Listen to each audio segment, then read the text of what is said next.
Hello, everybody. Welcome to SIMA Impact Chronicles.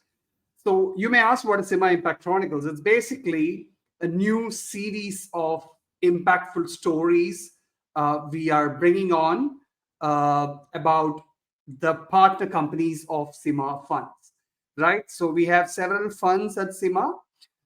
We are funding a lot of trailblazers in the area of energy access, education, healthcare, etc.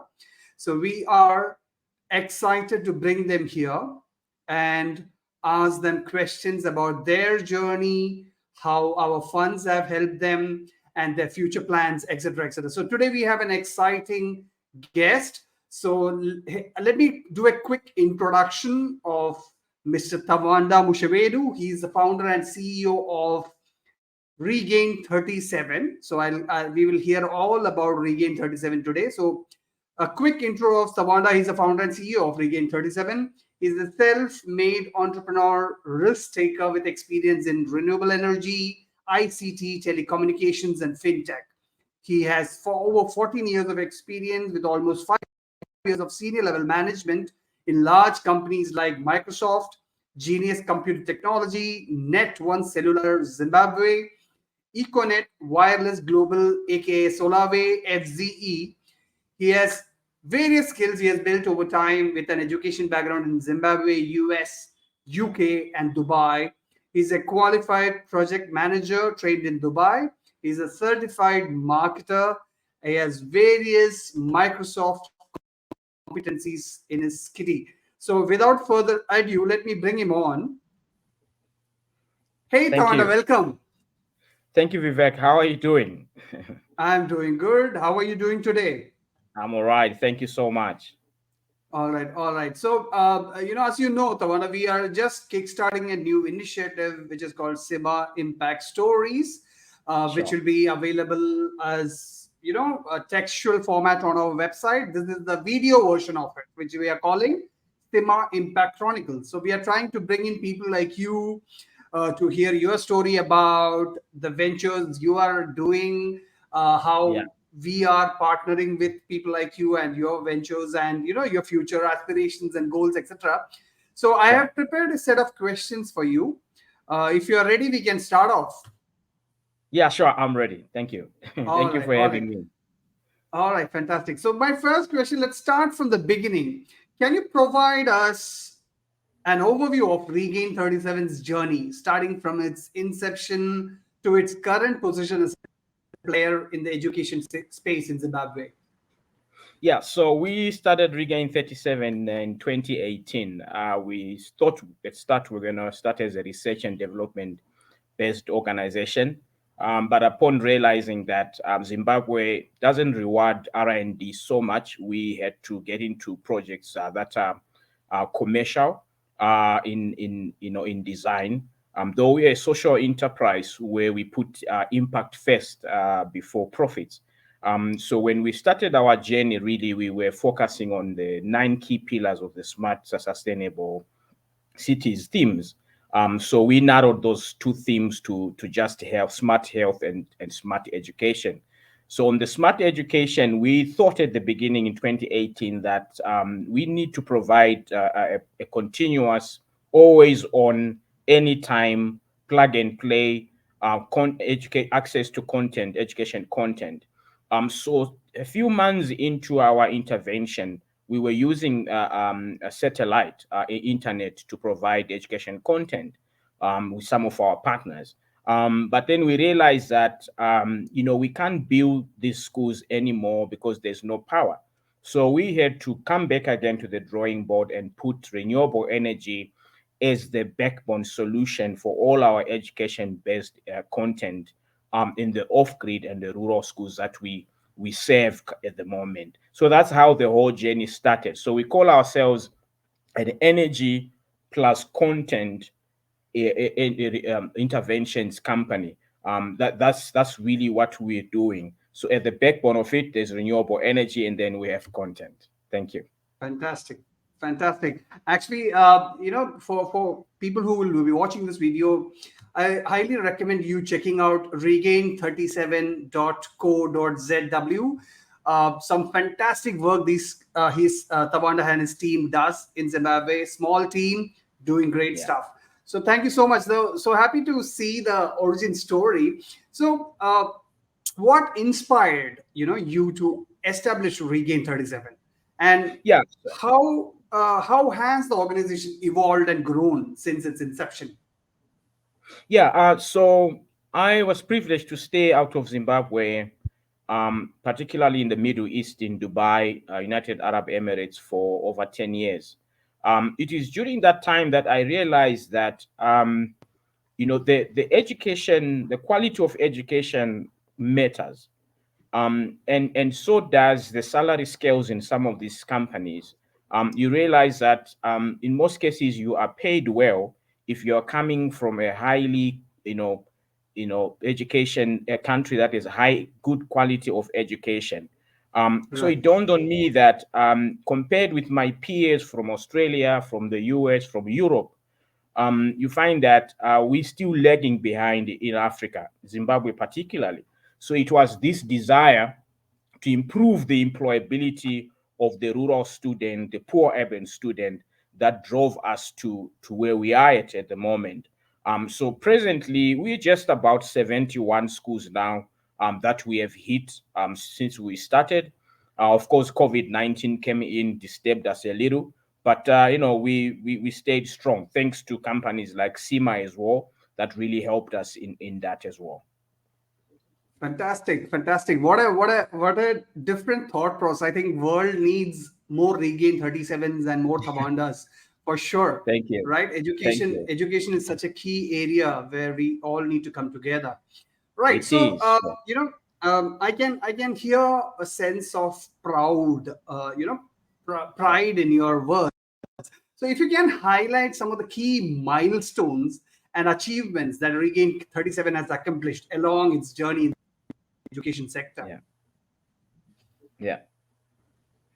Yeah. We thanks to our partners like SIMA, we have been able to impact schools, with quite high end solar solutions and education content equipment, what you would call education computer technologies. It is because of funds that we patient capital that we get from the likes of SIMA that allows us to, in a way, subsidize the upfront cost to schools, because most of these schools, the reason why they don't have renewable energy is because of the high cost, the upfront high cost of installation. So our Right. partnerships with the likes of SIMA then helps us to subsidize us. So um, from when we started, we're now in 71 schools that we've impacted. That is more than 46,000 students that we are impacting on a day-to-day basis. We also do Wow. train teachers so that they can use our technologies. So we have trained over 800 to date. We have also managed to create what we call computer rooms or computer labs or digital library in our context of the project. So we have created about 33 computer rooms, and we've repaired more than 300 computers as we go in these schools. So that speaks to an installed base of just about, over a quarter of a megawatt of rooftop solutions as decentralized renewable energy solutions. Right, right. That's Yeah. amazing. I'm so happy to hear those numbers. So, how does I know there are several players in the education sector there. So, how does Regain 37 differentiate itself from other education focused organizations or initiatives in terms of approach and impact? Yeah, sure. So Regain 37 is perhaps, I wouldn't say in absolutes, but I believe from how we've interacted with schools, we're very little schools or competition rather, that is offering a lease to own model. So there Right, is no upfront cost that we require from the schools that we deal with. So you get that very from other suppliers is always cash upfront. So that right, really differentiates us. So we are not really a reseller of renewable energies, but we actually a solution provider, because we also then combine renewable energy with the education content. So we go on a step further with our partners as well, where we actually curate or digitize the education content into our vernacular languages. So we also realize that there is a plethora of education content, but online, but it is all in English. But Right. we're trying to curate that content, convert it into vernacular languages, so that our native students can also access this. And by the way, this is offline. So we are Right. also very different from the other competitors. The MNOs, the ISPs of this world, in Zimbabwe particularly, they provide live internet. They have one or two education products that they have, but just speaks to the more affluent or opulent families that can afford really live internet for education purposes. We are Right. providing offline experience for this student, and we have something we call a shared experience. So I realized that growing up myself, I've been in these poor urban schools. This is where I learned as well. So I realized that a parent in these communities might not always be able to buy a smart device like a smartphone or a tablet Right. or laptop, for crying out loud. So we Right. are giving the students a shared experience in the classroom setup. So we are perhaps the only organization that is electrifying the classroom. Most of our Right. competitors, they just go after the administration blocks, but we have said we want to go after the classroom, and Right. electrify, and then put in there projectors, so that these students that can't afford a handheld device can have at least a moment, at least 1 hour of their learning day, where they are sharing this digital content in a classroom setup, being led by the teacher or even their peers. So we are providing static education content, we provide video education content, we provide audio education content, and there are very few people that are doing this on an offline state. So we are zero rating almost all this education content, and I'm not just talking of the lighter or the easy to get education content. We have partnerships Right. with the likes of UNESCO. We have partnerships through our global partner, the likes of Khan Academy, that has got education content that speaks to this level of primary and high school students. So I believe we are very different from most of the players that Right. I see in the field today. Right, right. Such beautiful initiatives. Actually, it's very. I know. Hearing your words, I can understand. That's why it's been so impactful. You're directly influencing lives of so many children Yeah, sure, who may not have had this experience otherwise. Fantastic. sure. So let's talk about you touched upon this, but if you can share some more information, what specific programs or initiatives has Regain 37 implemented to address this education challenge and promote access to quality education? Yeah, so then our government in Zimbabwe, on a national level, the national curriculum today is driving digital learning. So it is part and core of the education system now. So it is also driving self-directed learning. It is driving peer-based learning. It is driving research-based learning. So our Right. intervention. So when we are creating a digital library, we are creating a shared experience for students to share computer resources and the access to this global and local content, so that they can be able to comply with the national curriculum, improve their employability as they go, even on the local or international job market. So Right. just the joy of getting a student to understand how to use a computer and for their betterment is so liberating. Not only do we do that, We also work with communities, but these schools, in most of these cases, in the rural setup or even the poor urban setup, schools tend to be a center of activity around these communities. It is one of the main attractions in a community. So we are creating Absolutely. these digital libraries that parents of students or community leaders, or culture leaders can actually, or even religious leaders can use to even create their own content that speaks to their community. It's not everything that we can capture from a global point of view, but they can Right. capture their own localized content, tailor-made for Right. their, small village or small area.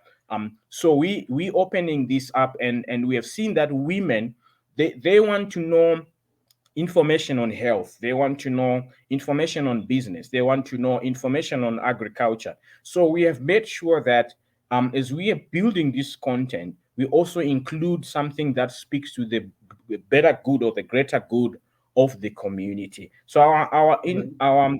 our we are addressing a fundamental right, which is access to education and the quality of education, which is an SDG goal. We Right. also making use of the renewable energies to be very productive in the school environment.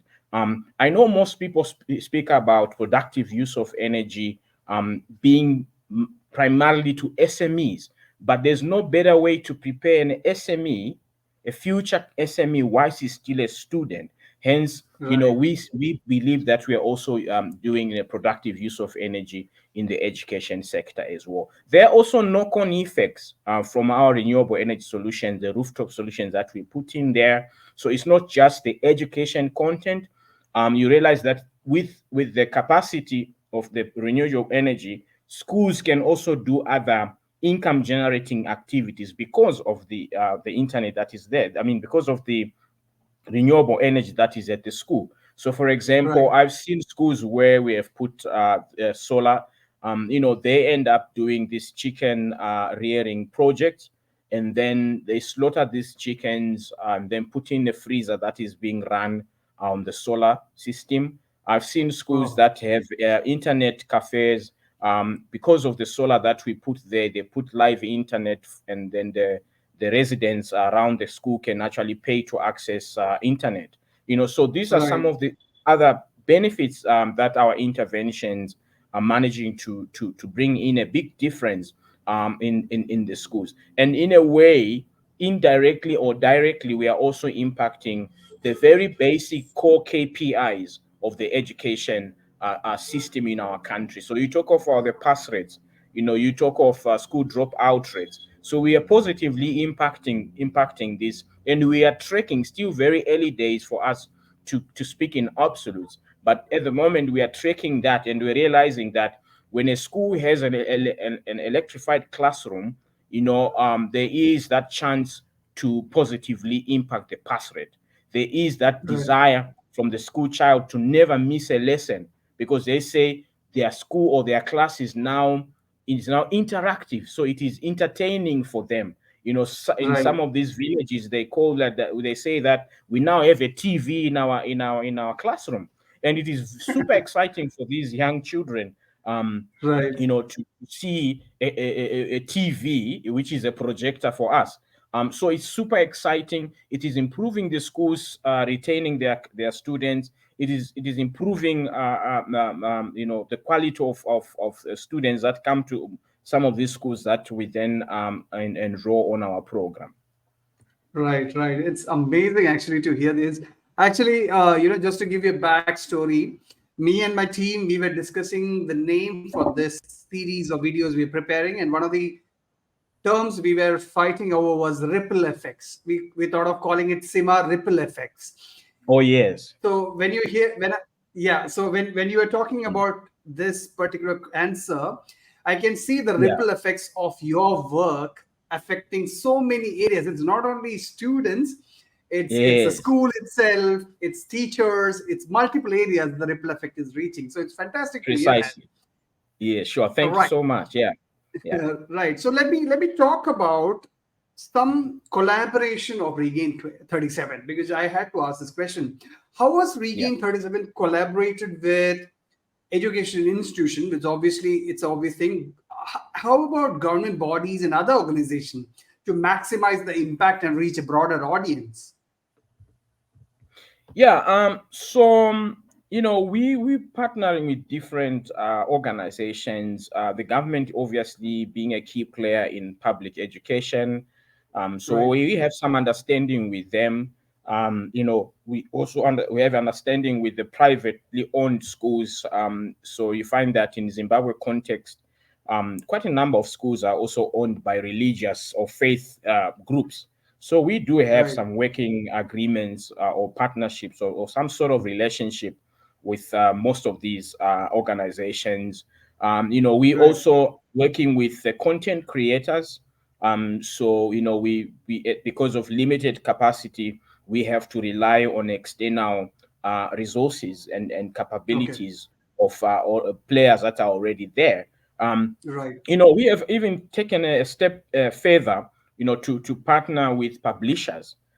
So we have some agreements with some local publishers that publish a lot of these local vernacular textbooks, in a Okay. view to actually digitize some of their work. So it is work that is already, I wish I had actually, I'm looking at the books now. I wish I had kept someone with me here for the interview. Right. But we partnering with quite a number of local and global partners. Just to mention a few, we have the likes of World Possible, who is our main partner for the offline education server that we use Right. at the moment. This is a Canadian-based organization. So we work with some guys in Kenya as well, that help us, with lessons learned from their countries. So we do have quite a number of partnerships. Not only from that, we also have partnerships, unique partnerships with some banks that already work with schools. So from an Right. end user financing point of view, so we have a plethora of partners that speaks to the different layers of our value chain, and how best we can optimize this opportunity. So we do have quite a Right. number of those players on board. Yes. Right. Like the old Yeah. saying goes, it Yeah. takes a village to raise a child, right? So a Precisely. good network Precisely. of good network of partners are really useful, anyways. Right. It is. So Thank I you. Yeah. know, based on your global experience, I know you are a big proponent of technology, right? So my next question is, in what ways has Regain 37 leveraged technology to enhance the offerings of educational offerings and improve the learning outcomes? Yeah. So first and foremost, I believe that our interventions and solutions have managed, first of all, on a primary level to create employment. So we have Right. a team of employees that have already benefited from what we are doing. So we quite happy that we are creating employment. And then you realize that even when we enter into most of these schools and we deploy our solutions, the enthusiasm and the awareness of the teachers themselves improves quite a lot.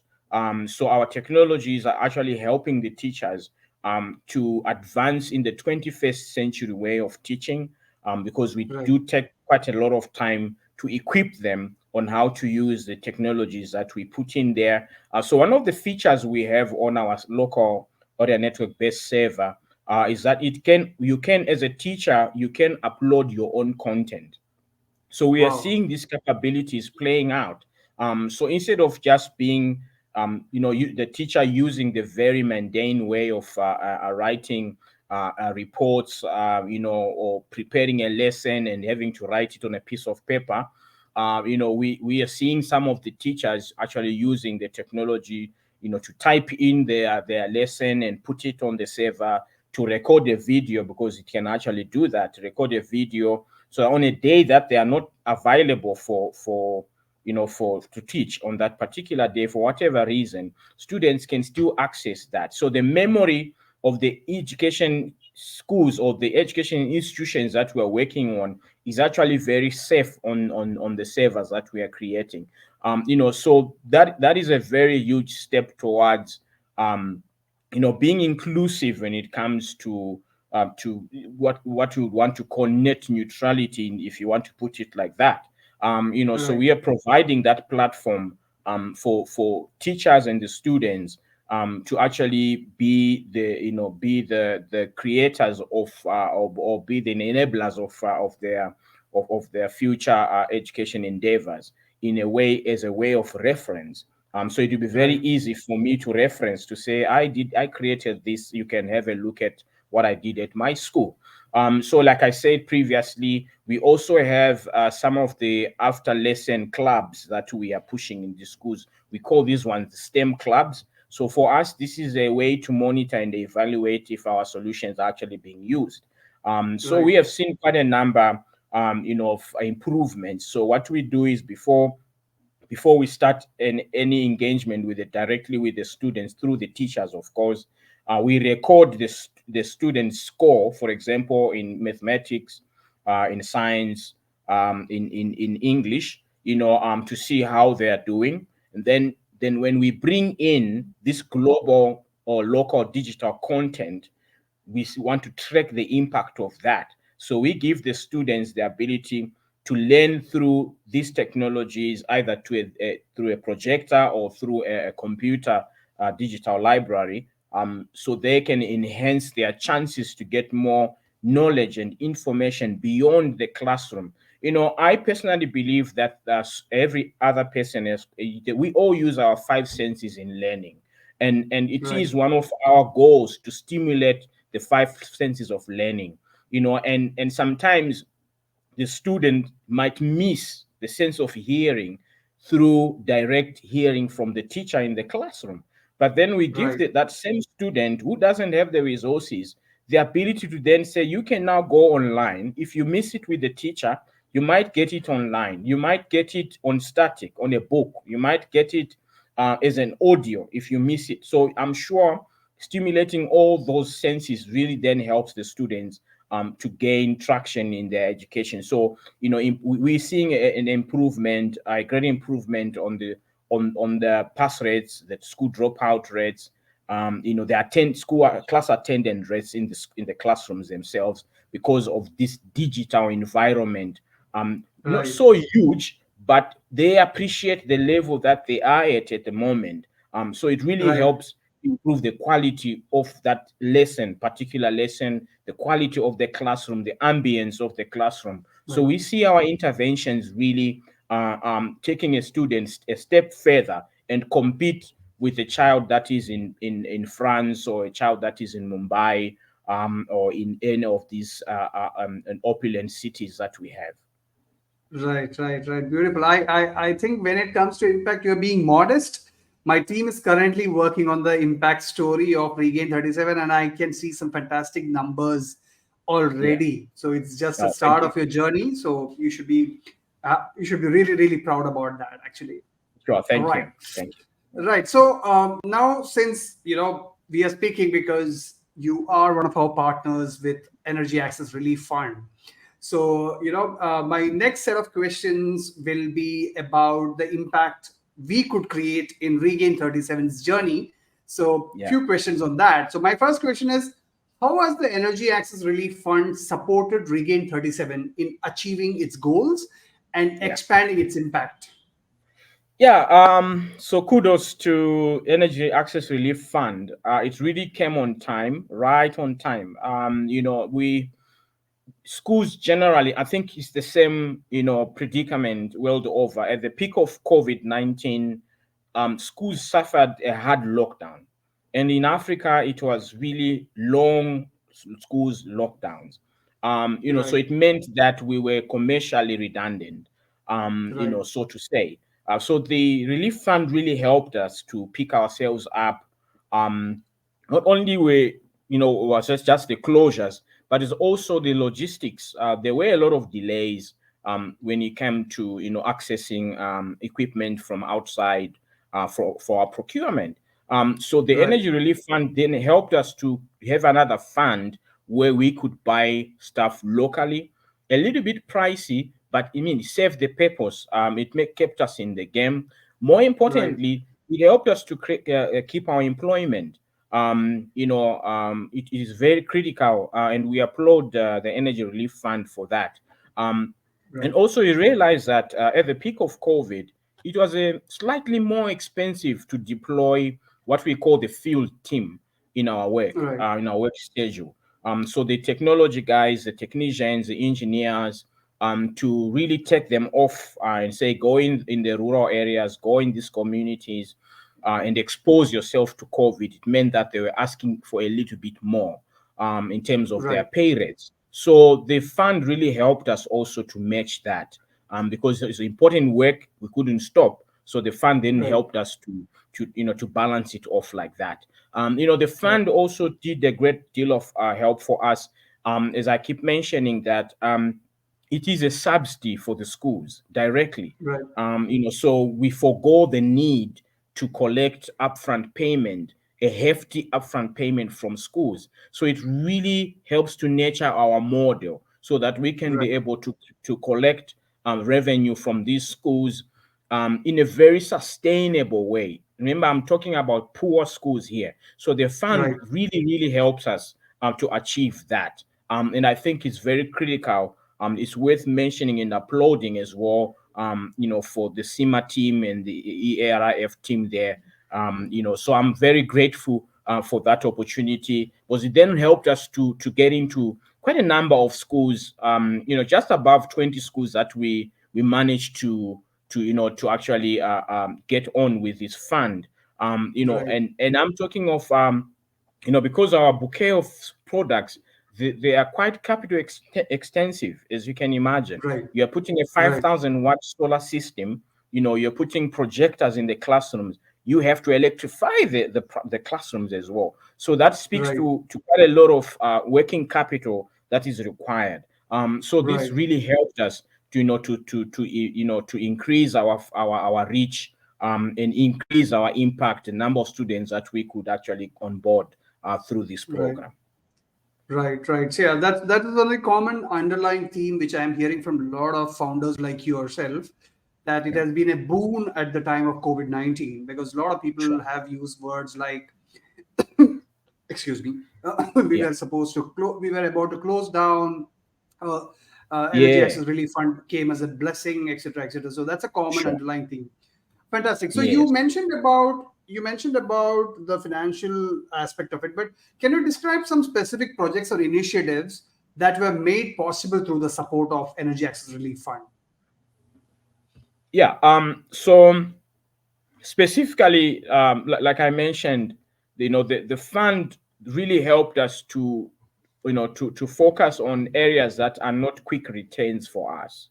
So Right, specifically, the whole product bouquet, and our business model is not a quick return project. So right, the intervention, as it came through, it really helped us to really get on top of that, being able to maintain our, to keep our heads above the waters, and primarily, a major relief on, on the cost, total cost of ownership for the schools, as we went into the schools there. We were able to really foot the bill, over the 2 years, where schools were, currently, in a hard lockdown. So right, precisely, it speaks to the, ticking all the boxes that we had, on all the KPIs, for the projects. We managed to retain the best talent during the hard lockdown.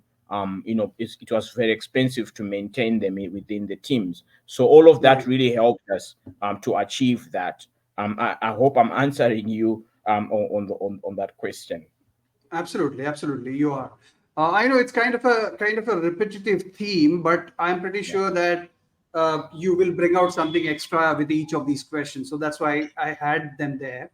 Right. Yeah, So sure. you spoke about some of the challenges. So are there any particular challenges which still gives you a little bit of sleepless night when you think about those days, about COVID times? Any Yeah. challenge or barrier which Regain encountered and overcome thanks to Energy Access Relief Fund?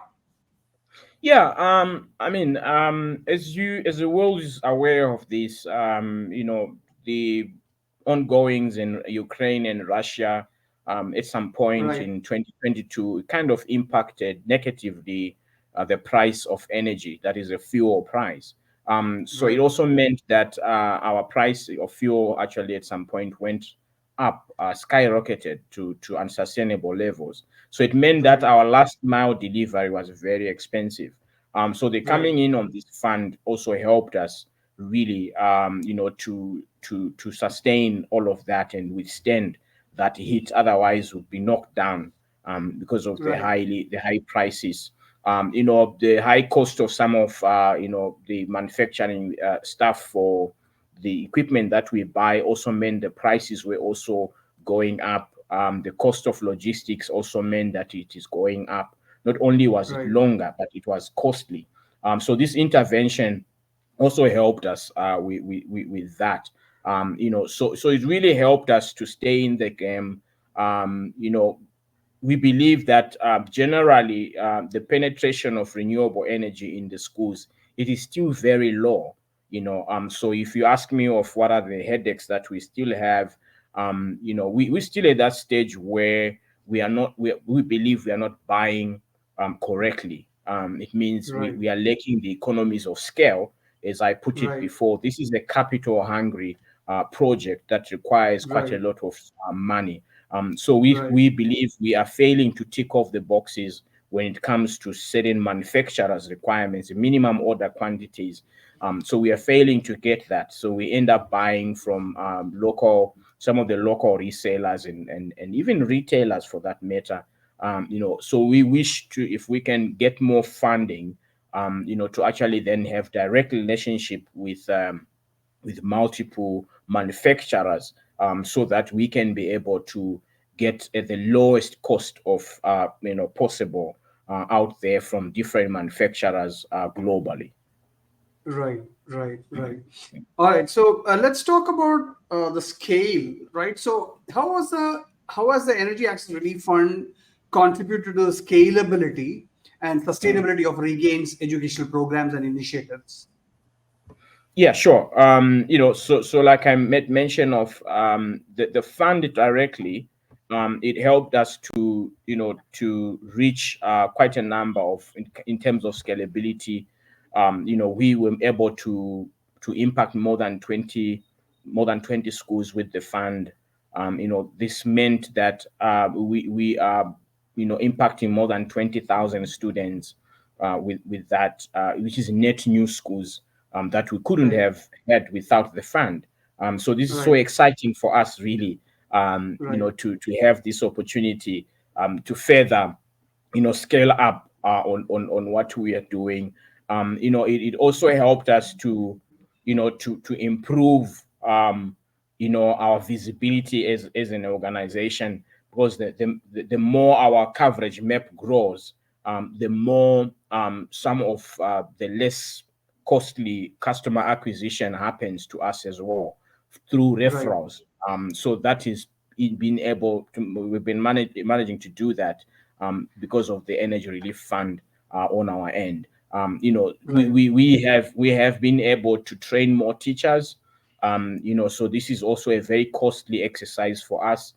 So with Right. the fund coming off the fund, it really helps us because in some cases we have to get specialized SMEs, like subject matter experts, to really help us to hammer home the points of the 21st way or 21st century way of teaching, using Right. digital technologies. So all of these things, they cost, and they cost quite a lot of money for Right. for for us. So this really helped us to gain in there. And also we're hoping that with the partnership with ERIF, we will be able to reach our goal of 480 schools by 2025. Because from the revenue that we are plowing back, the revenues, the sales revenues that we have, and this is because of the ability that we got, the enabling that we got from ERIF. So this really helps us as well to plow back this revenue and help us to get closer and closer to our 480 target of 480 schools. Beautiful, beautiful. I'm pretty sure you will hit those numbers quite easily because you're Sure. driven and you're passionate about this. Right. My Thank last question about related to the fund is, can you provide? I'm not you. expecting you to give numbers out of the hat, but you Yeah. might remember some of these. So, can you provide some quantifiable data or statistics that illustrate the direct impact of this collaboration between Regain and Energy Access Relief Fund? Yeah, sure. Um, like I said, most debt in Zimbabwe. Let's start with the structure of the deal with Right. ARIF. Most of the debt in Zimbabwe, or not in Zimbabwe, but globally, it's more than 12%. So us getting the interest rate at 5% from you guys, zero collateral requirement, it really helped us a lot because we'll probably never get such from any other commercial partners, let alone that our project is not really a typical commercial entity or commercial project. It's a social Right. enterprise intervention. So we attract very little commercial players. If at all they come on board, it will be more than 12%, which is very unsustainable. Um, you know, um, we are grateful that we're trying to beat the target of the low penetration of renewable energies in these schools. We Right. have because of ERIF, Energy Relief Fund, we have reached more than 20,000 students. We have impacted more than 320 teachers that we are training for this. Over and above that, just the installation of this has avoided more than 3 tons of carbon emissions. Assuming that these schools deploy fossil fuel based generators, which is very Right. common, especially at the peak of local examinations when they are printing their local examinations. We have managed to complement to maintain our staff complement of 10 FTEs, full-time employees, with that. So that has really helped us to really up our game as we continue. It has also helped us to focus on our very core business model, which is Right. incorporating local digital content in what we do. So this fund has also kind of helped us to have an access that allows us to then focus or fund some of these activities, which has really, really helped us. So sometime last year, we actually had, a symposium where we grouped together content creators at one of the local hotels here. We spent a day to see how best we can work together. So it was exciting times because of access to some of these funds that really helps us to also be useful to some of these greater good communities or power Right. groups that we work with. Right. With that, and also the very initial impact that sometimes we don't mention most of the time, but thanks to the Energy Relief Fund, you realize that a typical student in the rural area or in these poor urban areas hardly has what we call a study room. Maybe children from privileged families, they have what we call a study room, but growing up True. I never used to have a study room. And it meant that my grades will be poor because I don't have that extra time to have privacy to actually Right. study. So Right. with this lighting that we put in the schools, we deliberately put lighting in about 3 classrooms, so that we allow what we call night study. So this is a huge story, a success story for us, because this is how we impact the pass rate in the schools. So we Right. have students that then at night they go for evening study at their schools. So it's a 3 hours, sometimes to 4 hours of studying at night. A privilege that only a child, on grid, or a child in this in opulent families, or well-to-do families, that can afford to do that. Right. We are not just upping the grades for this child. We're also saving the household a lot of money. As if you are studying at home and there's no electricity, you have to use candles, and Right. one candle is about 50 cents. So you have to use 50 cents every night to study your way up, to bend the hours so that you can study your way up the ladder. So we are providing that platform as well to serve the schools, not alone, let alone the environment as well. Right. Because if you Right. don't have a candle, a wax candle, you then have to use this fossil fueled kerosene lamps. And I have Right. used those, they damage eyes. There are quite a lot of toxins that are emitted from that, affecting, Right. breathing, causing tuberculosis. So we are saving. So thanks to partners like ERF, we're managing all of these core KPIs, so to say, Right. the benefits Right. of renewable energy in some of these institutions. So we Right. quite saving households quite a lot of money when it comes to that. There's also another element that I would want to explain here. When you talk about self-tutoring, or you talk about research-led learning, it speaks to a lot of resources. In some cases, you have to, a parent has to, part with 50 cents or $1 for a student to go and access online content so that they can research what is part of the national curriculum. But with these Right. digital libraries, we are saving schools and parents a lot of money, because they can then use the solar powered computers, the solar powered learning servers that we've put in there. Student can access all of this, and get the information and write up their projects. If the pictures that they need to download, they download the pictures, and run a very cheaper way to do research at a primary and secondary school level. So we have seen Right. this as a huge impact to the households as well, not just the schools, Absolutely. but the household themselves. Absolutely, absolutely. As part of SIMA team, I don't have words to express the proud feeling I am having, Yeah. because a company like Regain37 is doing amazing, and these are things which very few people think about in daily lives, but it's Thank happening you. in Zimbabwe. So thanks to you and your team. Right. Thank So you.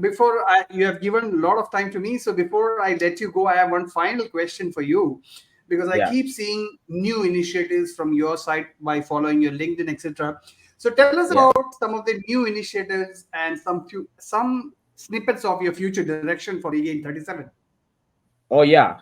So like I said at the beginning of this program, I mentioned that we chose to focus on smart health and smart education.